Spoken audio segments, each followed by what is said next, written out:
All right, everybody, and welcome to episode 296 of the 9 Years podcast. I am Nick Draper.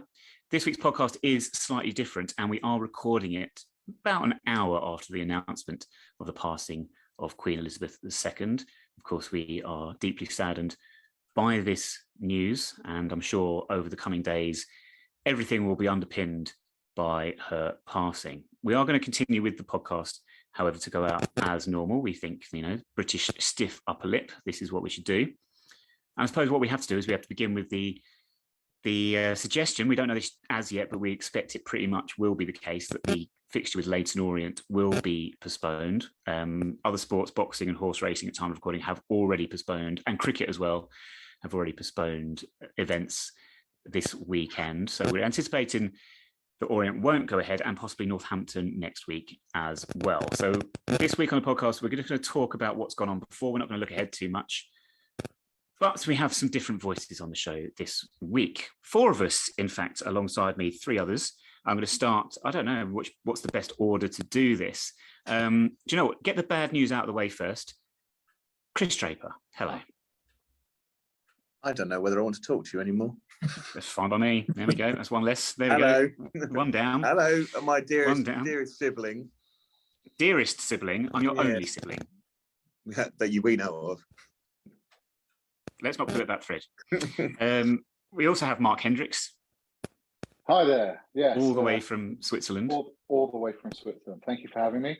You knew the Queen had died. When you initially said there was going to be bad news, I thought, oh, crikey, he's going to make some comment about being the German. But then it turns out there was going to be it was the brother. So that's fine by me. Fine by you. You actually knew the news about the Queen an hour before we did. Yes, I did. I kept it very quiet because, you've got to respect. Yeah, absolutely. But that's the advantages of living in the future. So, not all bad in Central Europe. And we also have Kevin Borras. Hello. Hello, Kevin. It's been a while since you've been on the show. I haven't been on the show for a long time. It's been a good while. 3 years probably since I've been on here. Really? It's got to be.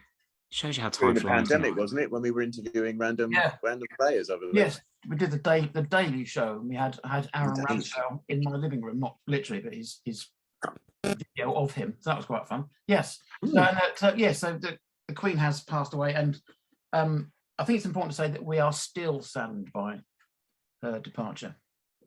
Yes. We remain saddened. We remain saddened. Yes. It's not a past event anymore. It's not. No, but there we go. Gents, a lot of this today, I'm just going to take a back seat and listen to your guys' opinions on things. The first thing I want to reference, like I say, the Orient game potentially being postponed. And some people are going to view this as a bit of a positive in terms of our current form and our current performances, because we had 2 poor defeats now back to back with Barrow and the Stockport last week. I was actually looking ahead to the Orient game because top of the league, I thought at home, I actually thought it's a game that favours us more than a Barrow or a Stockport, where we're perhaps expected to win and they come and make life difficult for us and frustrate us. But then perhaps when we're playing at home against a team higher up, Doncaster is a good example. We didn't win, but for a good spell of that game, we seemed to get our tactics right. I actually was quite looking forward to it. I thought it was a good opportunity to get ourselves back on track. Kevin, what did you think? Yeah, I think you could have been right. Could have been right because it's almost certainly not going to happen. But if you look at the 2 fixtures coming up, which would have been coming up, Leyton Orient at home, let's give them their full name, and Northampton Town at home, you can think, oh no, that's the teams in. I don't know where Northampton are on the table, but they're certainly a lot higher than we are. You would look at that and think that's 2 really strong teams coming to our ground where we have only one home game in the last 11 months. Is that okay? Is it a great time to play us for them? You could look at it and think, we've got 2 really strong sides coming out, we're going to struggle. Or are these the types of games where we raise our performance levels? Because my levels of expectation for the whole of the season was lower mid-table. I think, and the games I've seen so far, I have actually missed a home game. I was away for Doncaster. I think I'm about right. Personally, I think I'm about right. I think we are lower mid-table squad. I think we're putting in lower mid-table League Two performances. So defeats at Stockport and at home to Barrow were not a great shock, although I have got Barrow finishing bottom in my predictions table. I think most people did. I think they've won more games than I expected them to win all season. I haven't lost enthusiasm already, but my enthusiasm has actually, I have to say, has waned a bit. And the fact there's no game on Saturday, obviously for sad reasons, I'm not sure where I am with it at the moment. I don't like how we're playing. I think going forward we look all right. A bit shaky at the back. We'll discuss the passing around at the back, whatever they call that these days. The tactics I'm not sure about. I don't know. There's something not right, and I was looking forward to Saturday's game, but I'm not that disappointed that it won't happen. Very long answer to your question. I'm not even sure I answered it. You know, you did. It was a good answer. And it's got us lots of things to discuss because, Mark, have you seen every game this season? From afar, of course. From afar with my binoculars. Yeah. Yes, quite long range those things are. Yeah, the neighbours don't like me. That was before the binoculars. What's your opinion? What Kevin says there about perhaps not the tactics and style of play and perhaps the way we are moving it around our back three quite a lot, especially at home this season. What have you made of it from afar? Well, about eight minutes of it. I think the beginning of the downfall was pre-season when all of these people started saying, you know what, Wimbledon could just scrape the playoffs. So that put the expectations of the fan base pretty high. And now they're getting a bit of a dose of reality because, we're a project for rebuild, in my opinion. We've gone for a new manager. We've got Johnny Jackson in. He's trying to implement his thing. He has only had really one transfer window. He's only really been able to work with these guys for, what are we, match day 9 now coming up in the league. I hate that this is a European thing, match day. Yeah. Sorry. Yeah. Okay. Sorry. 9 games in. There you go. The Champions League here, mate. I think it's 8, but anyway, it's like TV programs being called seasons now, not series. It's just Them Americans. Yeah. Actually, no, there's a technical reason behind that, but I'm not going to bore you with that. So Thank you. The point, I studied it. It was boring, but anyway, no. My point is that we're still very in the infancy of this new reign, right? So we have to have a bit of a lower expectation as a fan base. We can't expect to be top 5, top 6 this many games into the season. If we look back at the season of 2015-16 when we got promoted up to the League One, we were mid-table and then we went on this awesome run. I think we can't have this vision of that we are the best, we should be the best because we came down from League One. So to answer your question, which I have now forgotten, I think... Who invented the skip? Who invented the skip? You know, I'm sorry, I'm going to lose the $1 million question there. But no, I think we need to be a bit more realistic on what we should expect for this season. I think I agree with Kevin insofar that I can see us being a mid-table team, and for a large chunk of the expectant instant gratification fan base that exists in football nowadays, that's not going to be good enough. But I think a bit of realism is needed once in a while. Well, what you've done there, I mean, Chris, this is the actual $1 million question. Expectations should be lower. As Kevin said before the start of the season, he was thinking would be sort of lower third of the table, which I thought was well, actually. But should we be lowering our expectations because of the quality in the squad or because of the way we've set them up to approach games with the 3-5-2, the more defensive system? Or is it a combination of the two? Well, don't get me wrong. It's nice to be confident going into a season, and it's nice to be thinking we're going to do well here and have a bit of optimism. That's great. But if you radically change a team quite so much as we have in a very short period of time, having just had the worst run in English league football, I think, is what, that last season easily, we can't expect miracles. I think that's what a lot of people wanted to do. So I think it's a combination of having a completely new playing staff and management staff, a completely new management style, trying to implement something that those that did survive from last season weren't playing in, and trying to sell them on it. There's that as well. It was going to take 10, 15 games really to get any sort of decent run going. We're not being blown away. We'll forget Mansfield for a second, but we're not being blown away.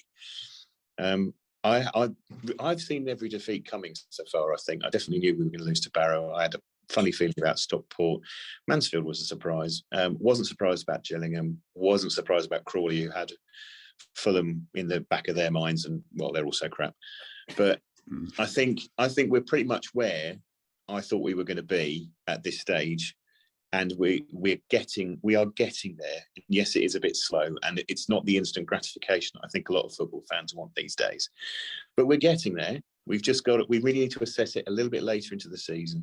Once everybody's bedded in, the manager's had a chance to really, really implement his regime, and we can go on from there. But I agree at the moment, and I know we'll come on to it later about budgets and the latest on Strunst's announcement about budgets.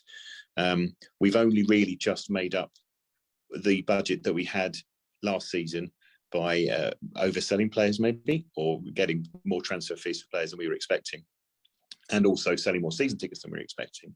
Yeah. If we're only just balancing it against last season's budget, and we're a division down, then yeah, you'd be expected to be about mid-table. But we have to give it time. It's too much too soon. Instant gratification, that's society in general, and that's another rant entirely.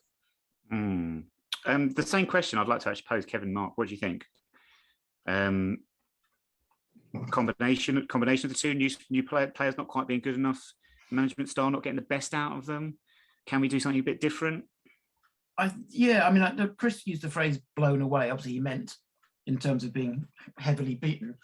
We haven't been blown away, heavily beaten, and I haven't been blown away by any of the tactics, or particularly the signings are okay.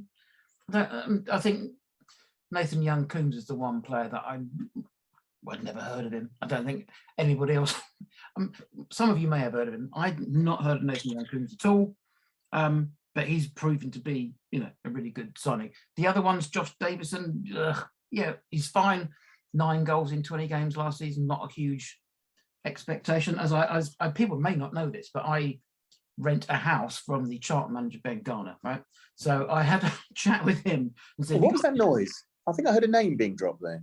No, what I do, it's important for the story. So I asked him if he got any spares. It wasn't just a little noise. No, but it's important to the story. I said, "Have you got any spare strikers that you don't want?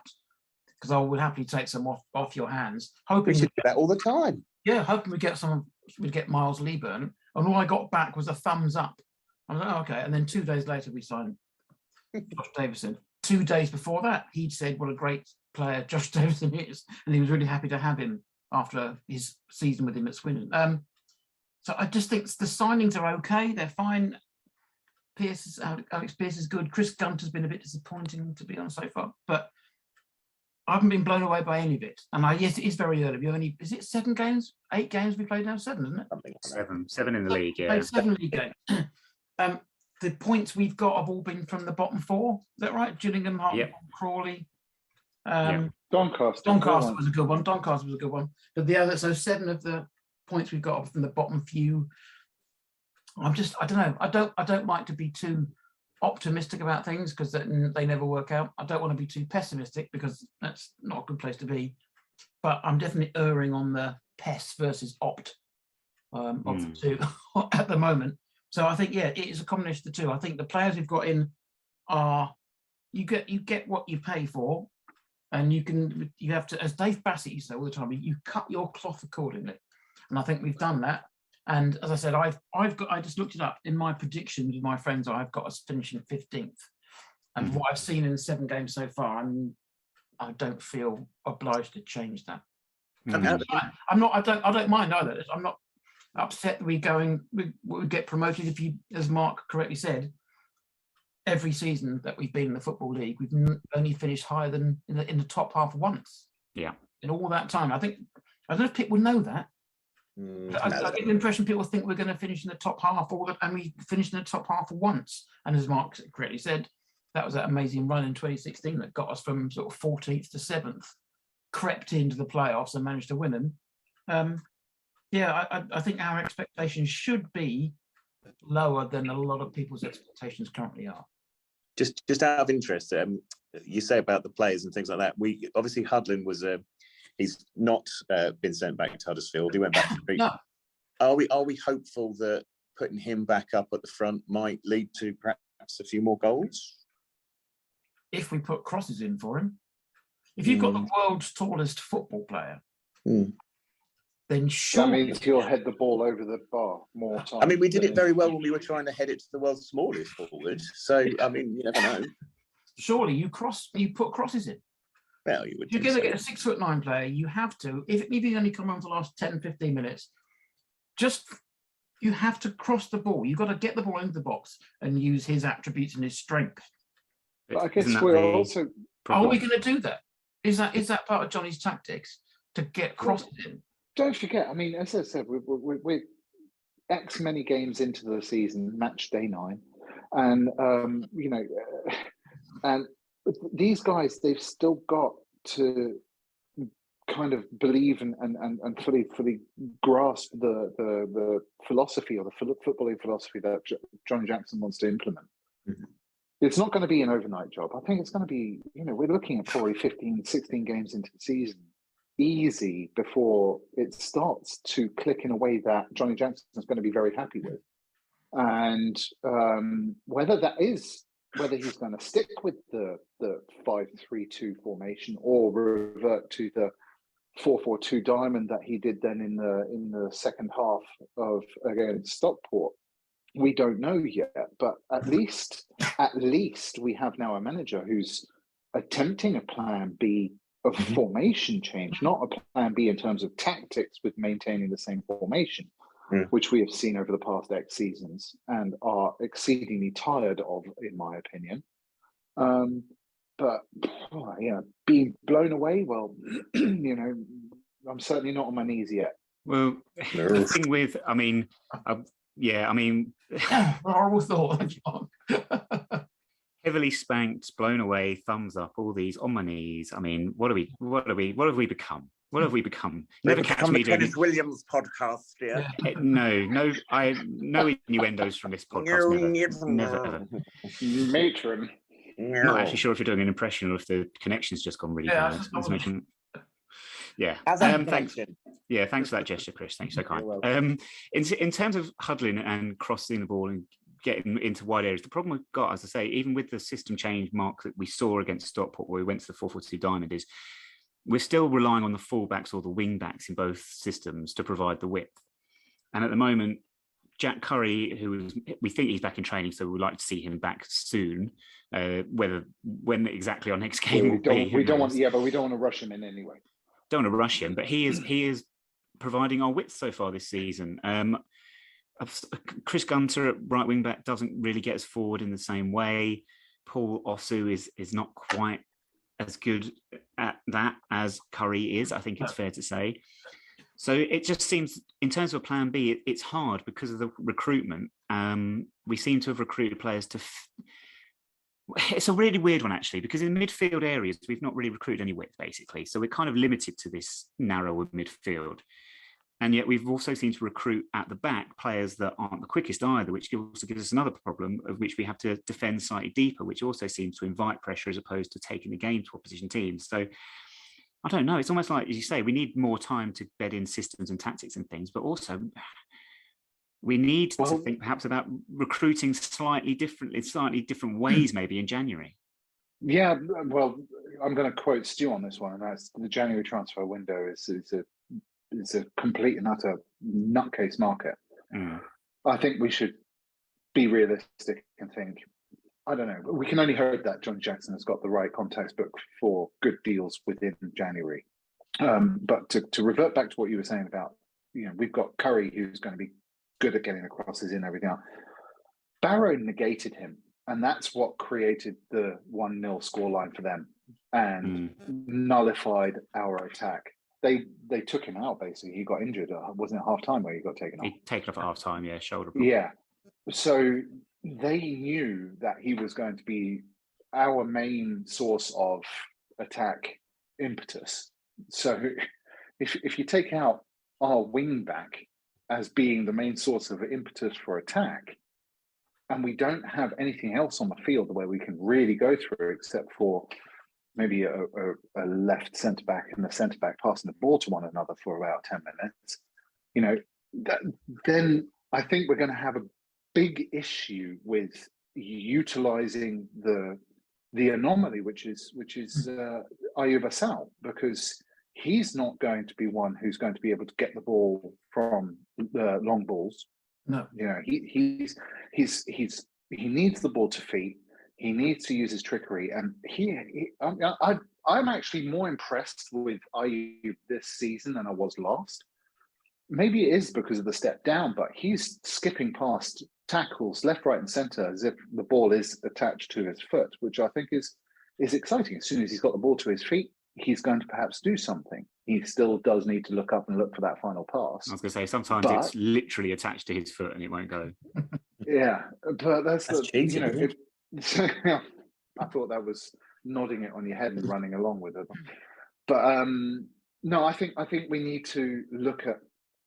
This is just me talking here. I'm no football manager, but I think it would be great if we did look at the 4-4-2 diamond shape and utilize ball on the deck rather than the long ball diagonal balls to get across into a 6'9" striker who isn't playing because he's injured. I'm my issue with the 3-5-2 or 5-3-2.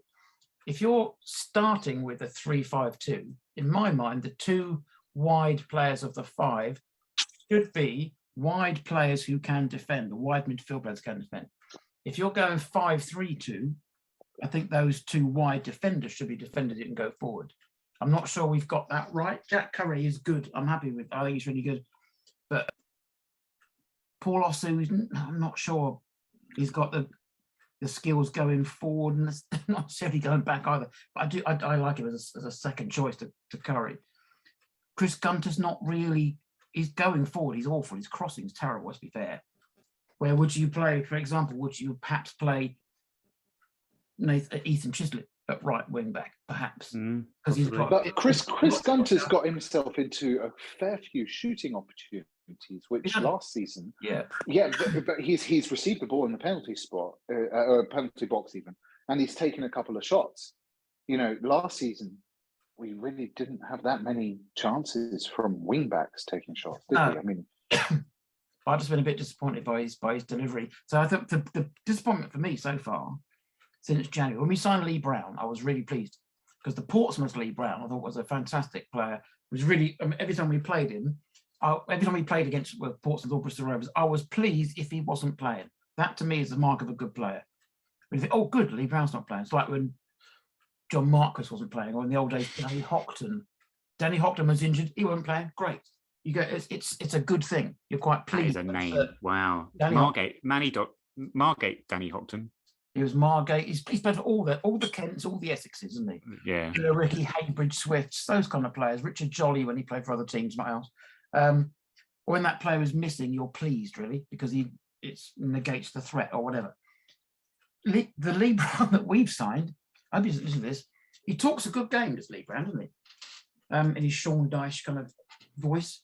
But I've been really disappointed by his performances. Going forward, he's very, very timid and he just takes 2 or 3 steps forward, turns around, passes back, a simple pass back to Will, and then we give it away. I think Lee Brown would have been a really good wing back in the formation we're playing now 2 years ago.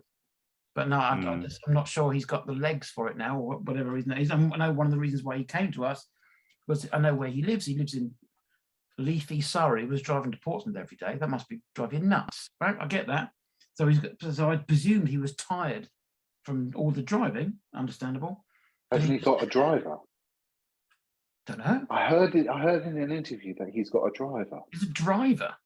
Yeah, we had this interview, didn't we, last season? Really? But I wasn't sure how much of that was genuine. Is it not just that he plays golf? Well, maybe very good. But yeah, I think we had the solution to this issue with Lee Brown, because before he scored goals against us, he scored goals for a bit of Portsmouth and Bristol Rovers. Just disappointed. I'm so far disappointed by his lack of energy. I'm just doing criticising everybody, but yeah, I think we are in a bit of a odd position to be discussing this deeply 8 games into the season. Well, yes. But we have lost. We've lost half the games, haven't we? We've lost half our games. Yeah, we have in all competitions. Yeah, and losing all of them.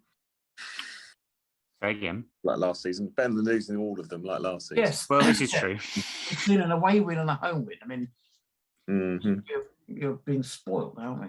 We've got a couple of clean sheets in there as well. We have time. I think Kevin's point you made there as well, perhaps about pace as well. Lee Brown. I think there is an argument about pace and perhaps losing some legs, as it were. And maybe that's why one of the reasons why Riley Towler came in from Bristol City on loan, and perhaps he's going to add some pace into that back three, and we'll start to see that whenever we next play a game.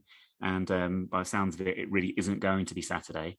But then we also come in, like we said before, the January window. And I know, Mark, you're right in what you say with the January window. But the other thing about January, not just sort of panic signings and a crazy market, is also money. And that is a slight problem for us. We seem to, according to the Don's Trust statement that was launched, dear me, was released earlier this week, which seems to suggest we have essentially got back to the budget we had last season. But as Chris said earlier, sort of only by the sales of Jack Redoni and Luke McCormick, without which we would be a long way down. We've reduced the squad also in terms of numbers. So it suggests that whoever we've brought in, Josh Davidson, we know we paid a lot of money for him, Harry Pell.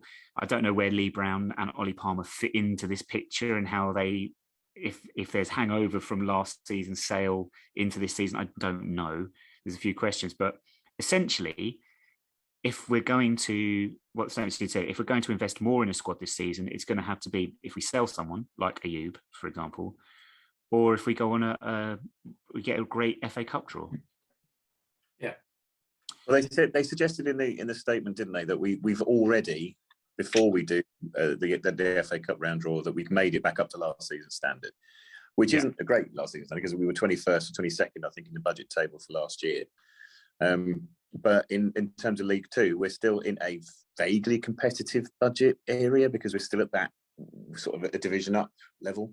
Yeah. So there's potential there. And yes, if we do then get extra cash, happy days, and January will be full of fun. But we're still in there, and we still have made a couple of bigger signings that we didn't do before.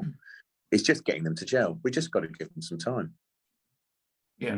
We don't, obviously the fees are undisclosed, and apparently it was Charlton that did not want Josh Davison's fee disclosed. But if he's our record transfer, which is what the Don's Trust missive said, what are we talking about? 100 grand, 200 grand? And what are we paying for players now? A couple of 100,000, I was under the impression. But I don't know when the last time we actually announced a figure for either a sale or a purchase. I couldn't tell you. It would be an interesting thing to find out. Right, let's. That would have been the 90s. Anyone listening, if they know the answer. That would have been the 90s. Answers in the comments. Yep. John Hartson, £7 million. We joke, but it might well be that. It is all rumour and innuendo, though, with transfer fees these days. No club, for whatever reason, wants to announce them. I think the big, huge money moves that we know about the Premier League are purely because clubs will never be able to not get the news coming out one way or another. Whereas at our level, I suppose it's not likely to get as much scrutiny. But I think in terms of Davison, as Chris said as well, I think we were under the impression it was a couple of £100,000. But everything has to go with that caveat. We don't actually know for sure. Yeah. Well, you said also earlier about, whether we're going to have the budget in January from the FA Cup third round, because that's the third round is where we're going to have the money from, right? Yeah. Yeah. The draw or the match for the third round is going to happen on January the 7th. That's going to be after the winter break because of the World Cup happening in Qatar. We're going to not have much time at all to utilise that money whatsoever. And this is, again, a gamble, a massive gamble on whether we're going to be drawn away to a Premier League team who will then coincidentally probably lower their ticket prices to £10 a ticket because it's Wimbledon, and then we get shafted on that front. So are we really? Is it really going to? I think it's a drop in the ocean, though. That's the problem. You can't. I really think you can't legislate or budget for potentially getting Man United away. We might do, or we might get Morecambe at home if we get to the third round. Because we got it's our cup record. Still 2 matches to go, right? Yeah, exactly. We got to get through the first 2 rounds, and if we get, we could get Portsmouth in round 1, then okay, let's forget about round 3. It's a tricky situation, but clubs, you can't legislate for that. And you can't put your entire budget down to what might happen. Well, and that's what worries me about going forward, to use the business phrase, is that next season, if we're already saying that the budget has only been able to be supplemented by player sales, and you're basically saying that unless season ticket sales remain strong next season, unless we can bump up attendances more next season, we're going to have a shortfall and it's going to go down next year. I can't, reading that statement, I can't see it any other way. Have I read that right? No. Well, yeah. I mean, I suppose it depends on how our marketing team does reselling the club in the summer. If we go to plan and we stay up and we stay mid-table or whatever, there's potential for a springboard to success next season. We can say we build, this is the push now, and we get. But it's going to need a stronger marketing team, because with all due deference to people there's not enough people, but that's budgetary and understand that. There's more things we can be doing to sell season tickets. There's more things we could be doing in terms of resell of tickets and cramming people into the place. But it's going to need, we basically need a new managing director. That's pretty obvious. And hopefully it would be interesting. It would be interesting to know what the sponsorship contract lengths are. I don't want to necessarily know how much the money's going to be bringing in, but it'd be interesting to know how long these contracts are with all of the, with Football Manager, with you name it, rest and waste, etc., etc. It'll be interesting. I'm assuming they're a matter of record somewhere. I mean, I'm pulling that out on the backside, but I'm assuming it's written down somewhere in the budgets and the accounts. Okay. You would have thought. I don't know. I honestly don't know, but it's a great point, because not only with sponsorship and ticket sales, without we should sound too doom and gloom about it, it's not the best financial situation around the country at the moment. No, but the other 2 sources of revenue that people were talking about was, of course, with London Broncos, right? So we get London Broncos in, they're in the Championship, the 2nd division of Rugby League. And the idea was, when they get into the Premiership, or whatever their top division is called, then we'll start bringing in the money, because they'll be playing the likes of Wigan and Leeds Rhinos. If you've looked at the current Championship table for Rugby League, London Broncos are not doing all that well. So they only just pulled out a safety from relegation, I believe. Yes. In the last few games, they went on a bit of a run and managed to save them. I don't know where they get relegated to. I'm not a rugby league fan, but yeah. So the idea of getting the division below. Excellent, thank you, Mark. Thanks, Mark. That's fantastic. That's the SPL. Yeah, yes, the combined counties league of rugby league. But so that there, the money's not there. And the other thing is, you're looking at future sales. Obviously, Jack Rodoni was the one player we knew at one point would be sold for good money. Ayub is the other one, right? So he may well go. Let's say QPR come in January, 600 grand for him. We take that money. No, I think he's going to go for more. Sorry, I think he's going to go for more, because he's got a 2.5-year contract still to go. Okay. Jack only had 1 year left on his deal. All right. And I think there is more worth for the more of the contract that has to be bought out. Yes, doesn't change my point though, but thank you.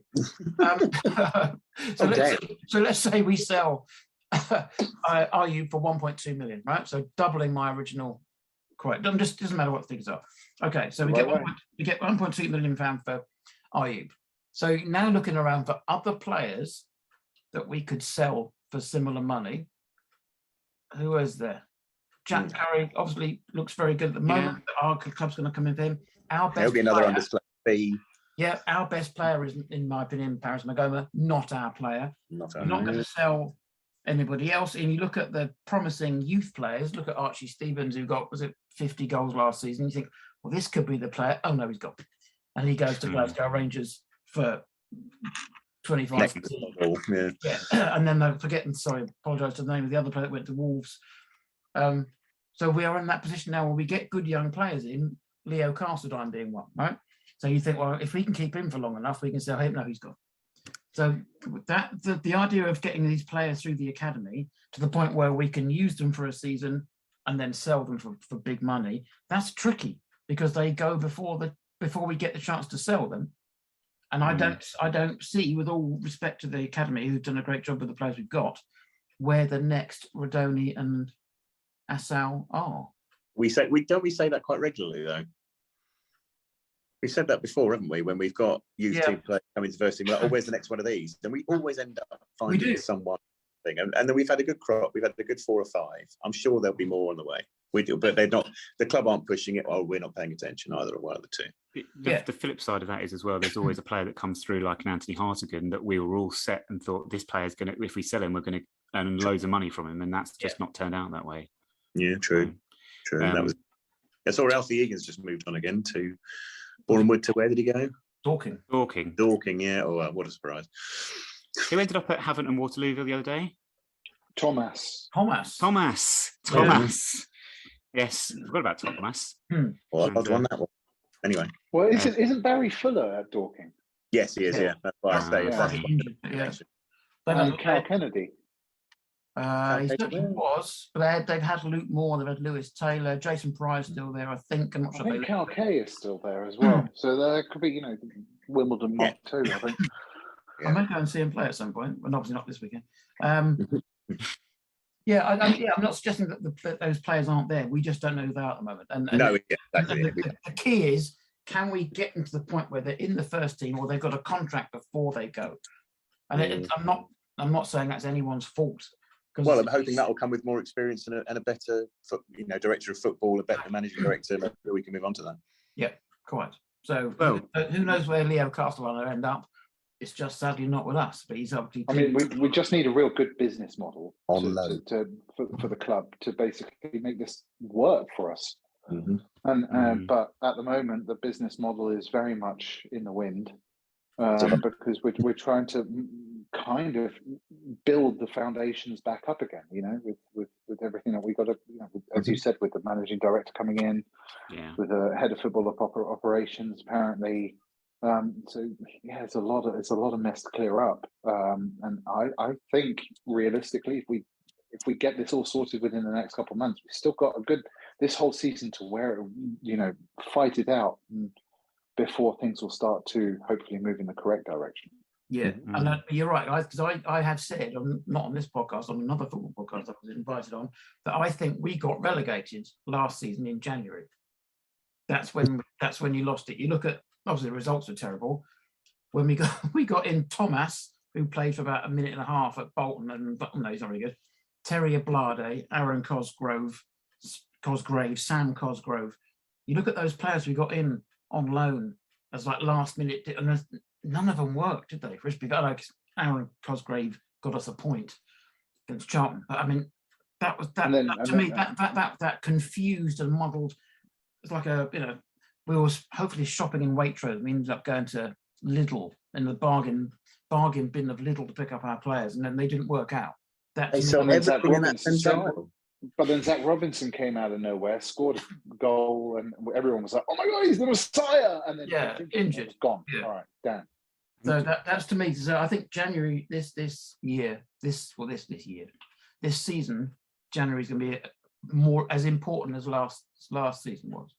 And then last season we messed it up. We cannot mess it up again. But just a quick consensus here: the recruitment that Johnny Jackson has done thus far, the names that he's brought in, are you happy with it? Because I am. I'm not necessarily. Yeah, no, I'm happy, but I'm content at the same time with the names that he's brought in. He's kind of brought in people that are going to stabilise the ship.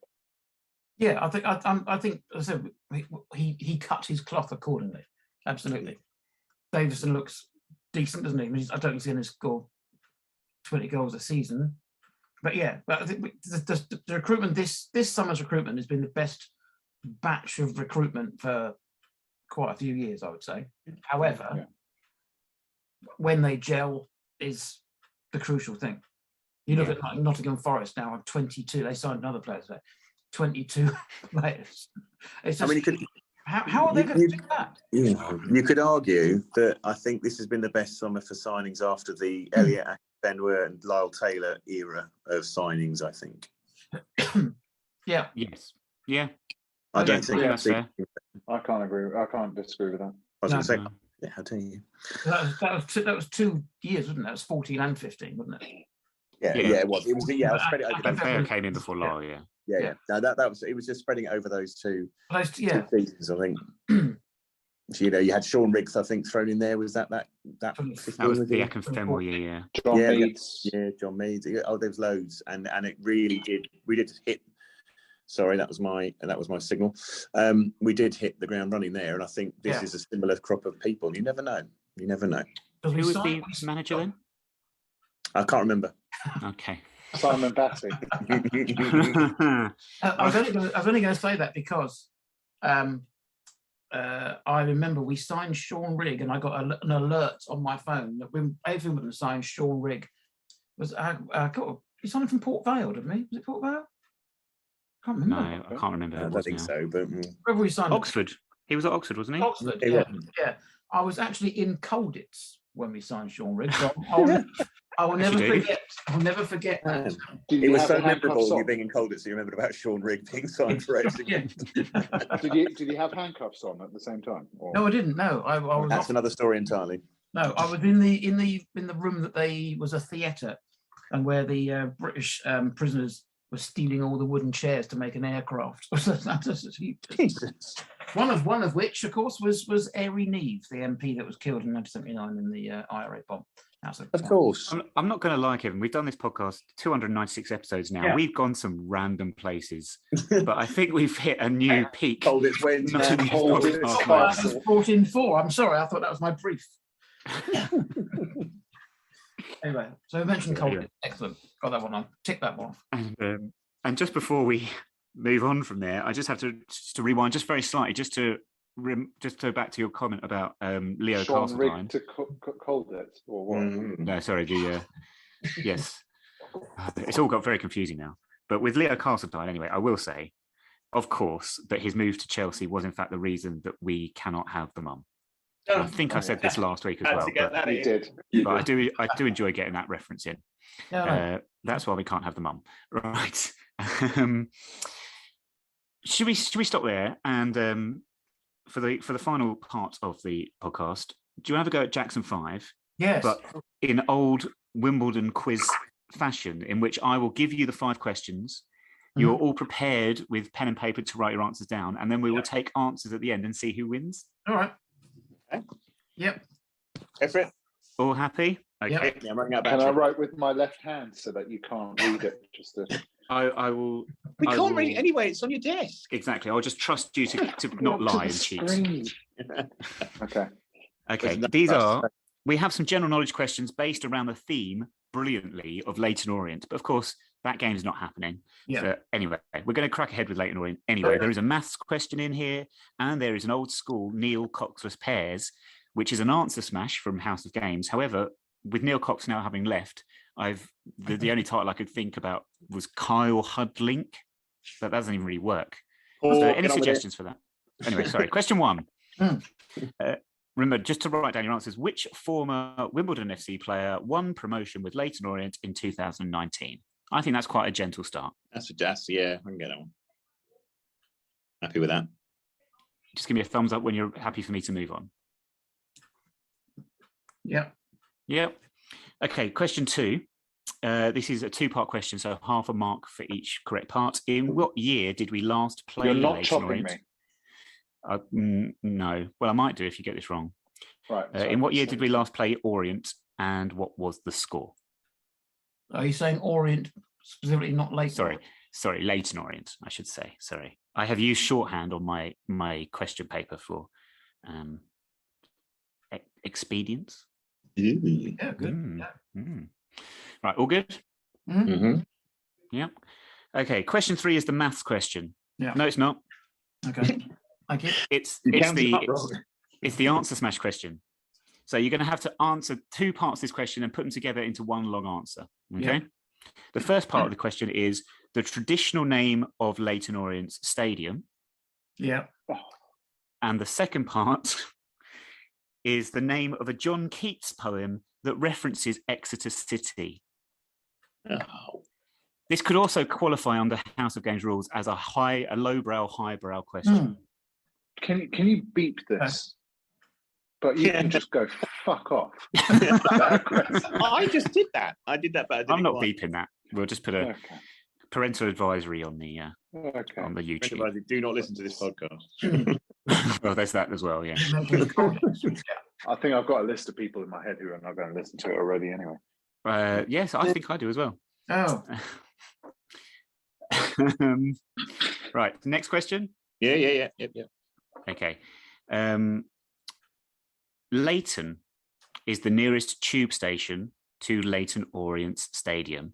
But what tube line is it on? Yeah, I know that one. Oh. Yep. Yep. Yeah. Final question then. Question 5. It is a maths question. 2 questions. You have to add up the 2 numbers and give me the final result. So 1 very plus simply, 1. if only it was. Yeah, it's 2 plus 2. No. The 5. year Leyton Orient were. I'm tempted to kick you off the podcast, Chris. The year Leyton Orient were formed, plus the year Wimbledon Old Centrals were formed. What answer does that give you? I mean, pretty much if I hadn't written the questions and I was asked that question, I would be guessing the first part completely. Okay, I'm good. All right, I've got it. Yeah, I don't know if that's right. Wow. Okay. Okay. Let's go. Do we show? Hang on. I've got to carry the 1, and then I've got The 1. Oh, you got to. Oh, hang on. There's a 1. I'm teaching my son how to do maths at the moment. So you've got the numbers, and then you've got to carry the 1, and then you've got to do. Jesus Christ! I don't have a calculator. And bring him into this. Right. Okay. You ready? Okay. Yeah, go on then. No. Okay, what I'll do is we'll just do the same order each time just for ease of convenience. So we'll go, when I ask for answers, we'll go Chris, Kevin, Mark, because that's alphabetical. Go. All right, question 1, former Wimbledon player, 1 promotion with Orient. Back enough. Easy. Yeah, all say that? Yeah. Joby McAnuff? Yeah. So 1 each. 19. 2000? Yeah, 19, yeah. Did he play? Apparently he was He was playing captain. manager, I think, wasn't he, at the time? Because I've got down Callum That's the- Kennedy. Doesn't Callum Kennedy get promoted them as well? Oh, don't do that. It's going to blow apart the whole quiz if I need to check No, if Kennedy was I don't captain. think he- No. I don't think he went. Do you know what, though? Callum Kennedy might have been, but he was not a Wimbledon FC player. Yeah, it's Joby. Technicality on that. All right. Yep. That's fair. Technicality. That was the first question. Come on. Okay. Next one. In what year did we play Leyton Orient last, and what was the score? I think it was 2016 and we lost 2-0. Okay, Mark. I said 2016. We lost 4-1. Okay, Kevin. I've got 2016 1-1-0 Paul Robinson header. Okay, do you know what? Okay, so you've all got half a mark, and Yay. Kevin has got the whole mark. Well Because done. it was 2016. It was 1-0. But you know what, Kevin? I thought it was a Paul Robinson header, but it wasn't. It was a Lyle Taylor. I mixed up I with think Crawley. Crawley, yeah. Okay. Because I did the same thing. I did exactly the same thing. So there you go. So I think that's 1.5 for Mark and Chris and 1 for Kevin so far. Yep. Traditional name of Leyton Orient Stadium plus the John Keats poem. Right. Is Yeah. it? I think You're I might asking know me it. for this one. I told you to. Yes, you know, okay. Is Well, it Matchroom jumps. 101? go on, Chris. Say it again. Matchroom 101? No, you see. No, it's not the traditional name of their stadium. I might have it Oh, right. isn't it? I might Go get on, it right. Kevin. Go on in. Go on. Is it Brisbane Road to Perdition? Oh, yeah. Oh, it's close. Is it Mandalay? No, do you know what it is? Road to what? It's an Elton John reference. It It is actually Brisbane Road, and the Yeah. poem is Ode on a Grecian urn. Oh. So it becomes Very Brisbane good. Road on a Grecian urn. But it's That- not spelled the same. That's what threw me. Yeah, see, it's Okay. Do I get half point for Brisbane Road? uh Didn't say it was. You know, I'm joking. I We didn't need say to we move no, on. you know what? I wouldn't have a problem with that. No, I'll give you half a mark for Brisbane Road. Yeah. So that's everyone on 1.5. Yeah, I like that. Yeah. Yeah. Nice. Okay, what line is Leighton on the Circle tube? line. Say again, Chris? Circle, isn't it? I Mark? thought it was a central. I've got Central. Oh, bollocks.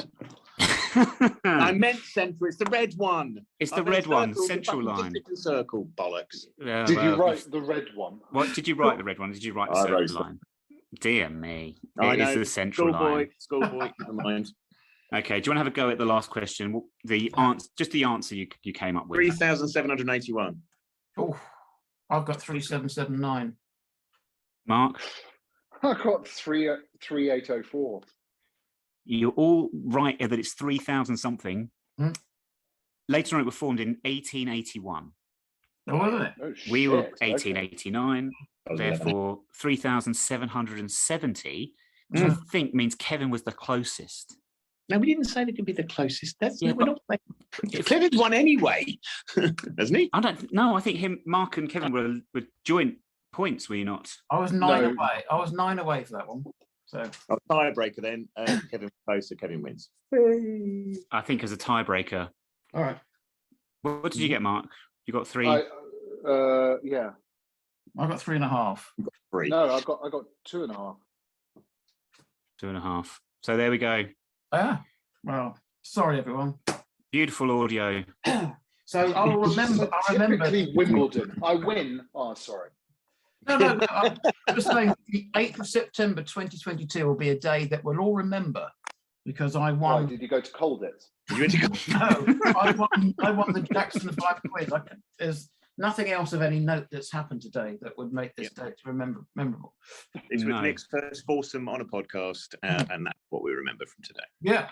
Yeah, I mean, How else did we finish the podcast? That's we're it. blown No, away no, on our knees, We weren't on our knees. beaten heavily, thumbs up. The Let's not go there. Let's not put it that thread. Although what I will say is this Grand old podcast is being recorded on the 8th of September. It is, of course, being released on the 9th of September, which I believe is 24 years to the day of the famous 3-0 down, 4-3 up victory at West Ham. Oh, there we And go. do you want another random story just to end the podcast Yes. on, with a view to the news that has broken today? Actually, the 9th of September, Chris, I found, doing some tidying around the flat the other day, I found a programme from when we went to watch Fulham versus Plymouth Argyle, which was the first home game after the death of Diana and Dodie Fayed, if you I remember remember that. Because it was Yeah. like the only game that was on or something. I don't know that, but I just know it was, obviously with Dodie Fayed, it was billed as sort of a Memorial. Yeah, memorial. Yeah, and that's when Craven Cottage had a terrace. Anyway, and that is a new strap line for the podcast. Yeah. It should change now. That should be it. I like it. And that's why we can't have the terrace. The terrace. Yes, we're mixing our metaphors, but yes, okay. But anyway, gents, thank you very much for Well, this thank you. evening. Always a So, pleasure. Chris, thank you. Thank you. Mark, thank you very much. Thank you very much for having me. And Kevin, thank you. Thank you all. And thank you, everyone, for listening. We will be back next week. We do have another different podcast lined up next week in lieu of any football, which looks like to be the case. But anyway, thank you very much for listening. Alexa Bliss, bag first, milk last, 2 + 2 = 4. We shall speak to you again next week.